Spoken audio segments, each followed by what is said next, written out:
So, ఎప్పుడైతే గొంతు మారుతుందో, అంటే బొంగురుగా వస్తుందో, ఫస్ట్ చేసే టెస్ట్ ఎండోస్కోపీ. దాన్ని వీడియో లెరింగోస్కోపీ అని అంటాం. ఈ టెస్ట్‌లో ఈ వోకల్ కార్డ్స్ స్టేటస్‌ని చెక్ చేస్తామనమాట.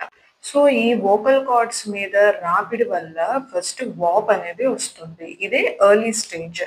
ఈ స్టేజ్‌లో absolute voice rest and adequate hydration అనేది చెప్తాము. అబ్సల్యూట్ వాయిస్ రెస్ట్ అంటే ఈ వోకల్ కార్డ్స్ మీద స్ట్రెస్ పడకుండా, అంటే మధ్యలో రెస్ట్ తీసుకుంటా, అంటే అసలు 2 వీక్స్ మాట్లాడకుండా మళ్ళీ ఎండోస్కోపీ ద్వారా రీచెక్ చేసుకొని వోకల్ కార్డ్ స్టేటస్ అనేది చూస్తాము. అడిక్వేట్ హైడ్రేషన్ ఎప్పుడైతే మన బాడీలో ఎక్కువ డీహైడ్రేటెడ్‌గా ఉంటామో, కొంచెం రాపిడి వల్ల కూడా ఈ వోకల్ కార్డ్స్ మీద వాపొచ్చే ఛాన్స్ ఉంటుంది. సో, అప్పుడు ఎక్కువ ఫ్లూయిడ్స్, వాటర్ తీసుకోమని అడ్వైస్ చేస్తా ఉంటాము. అండ్ జీఈఆర్‌డీ పేషెంట్స్‌లో వాటికి సంబంధించిన రిఫ్లెక్స్‌కి సంబంధించిన మెడికేషన్స్ అనేది ఇవ్వటం జరుగుతుంది.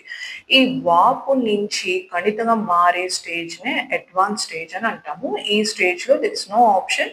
Only surgery is the option. So, ఆ నాడ్యూల్ అంటే ఆ కణితిని తీసి బయాప్సీకి పంపించటం జరుగుతుంది.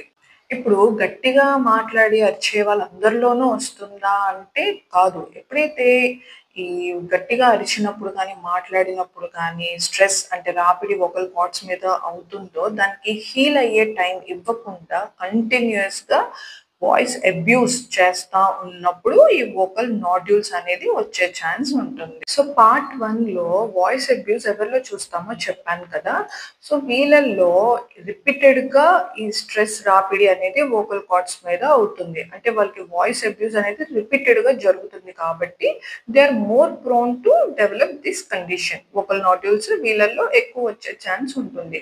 సో, వీళ్ళు కూడా అడిక్వేట్‌గా hydration and voice rest in between తీసుకుంటా ఉంటే they also can avoid this condition. Thank you.